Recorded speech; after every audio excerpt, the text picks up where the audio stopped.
Techno update. Subscribe now.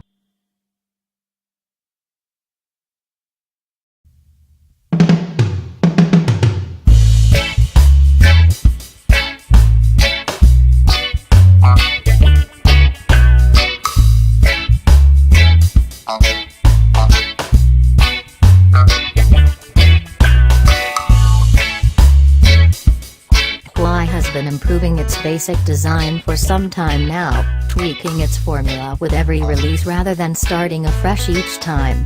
The P10 Plus continues in this vein, but with useful changes to keep it from feeling stale. It's clear that the design influence here is the iPhone 7. It isn't unusual to see Android phones that resemble Apple's flagship, but the P10 Plus takes it up a notch. From the matte black color scheme, to the curved sides and flat back, the P10 Plus is almost a dead ringer for the iPhone 7. Unoriginality aside, I'm not complaining too much about this. The P10 Plus feels great to hold. It's thin, light, and even with its 5.5-inch display I can comfortably grip the device in one hand. Initially, some may find that completely flat rear a little slippery, but you'll quickly get used to it. A notable change from the P9 is the placement of the fingerprint sensor. Previously, it sat just below the camera sensors on the rear of the phone. In the P10 Plus it moves to the front. The position is fine, although my personal preference is for it to be on the back, and it's among the fastest fingerprint sensors I've experienced.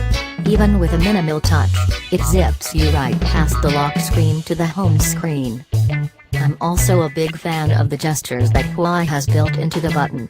Alongside acting as the home button, a lighter tap takes you back and a swipe across the pad brings up the multitasking menu. It's all very intuitive, and it removes the need for any on-screen buttons on the display, resulting in slightly more screen real estate.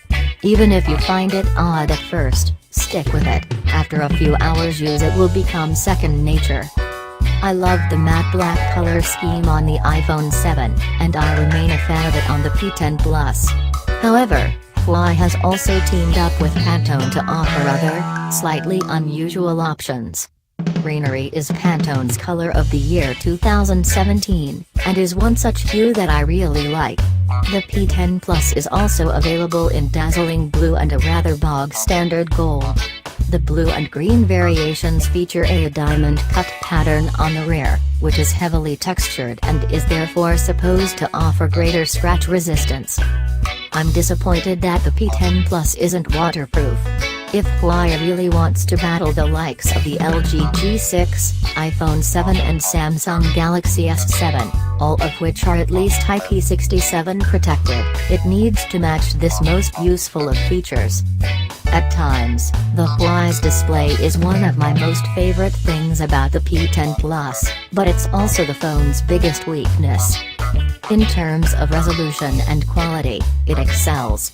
The 5.5-inch LCD IPS Neo panel with a Quad HD 2560 by 1440 resolution looks superb. It doesn't quite offer the inky blacks and saturated colors of an AMOLED panel, featured in the Samsung Galaxy S7 Edge, for example, but it isn't far off. The use of an IPS panel also means the P10 Plus lacks support for Daydream VR. Out of the box, the colors on Huawei's display are a tad on the cool side, which is my preference anyway, but you can tweak them in settings to warm them up. Whites can sometimes look a little pinkish or yellow when scrolling, but this is a minor issue. The screen is capable of going fantastically bright, and for much of the time I was happily able to keep it at 45 to 50% without running into any issues. The auto brightness is accurate, too, something I often have trouble with on Android phones. But there's a problem, and it's a big problem. On unboxing the P10 Plus, you'll discover that it comes with a flimsy plastic screen protector already in place. Remove it, however, and the screen will no longer benefit from an oleophobic coating.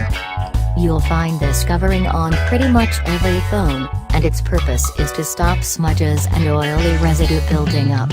So, if you remove the screen protector from the P10 Plus, And I did. Since it was scratched and almost peeling off after a few days, you'll have a phone that becomes horribly grimy after only a few minutes use.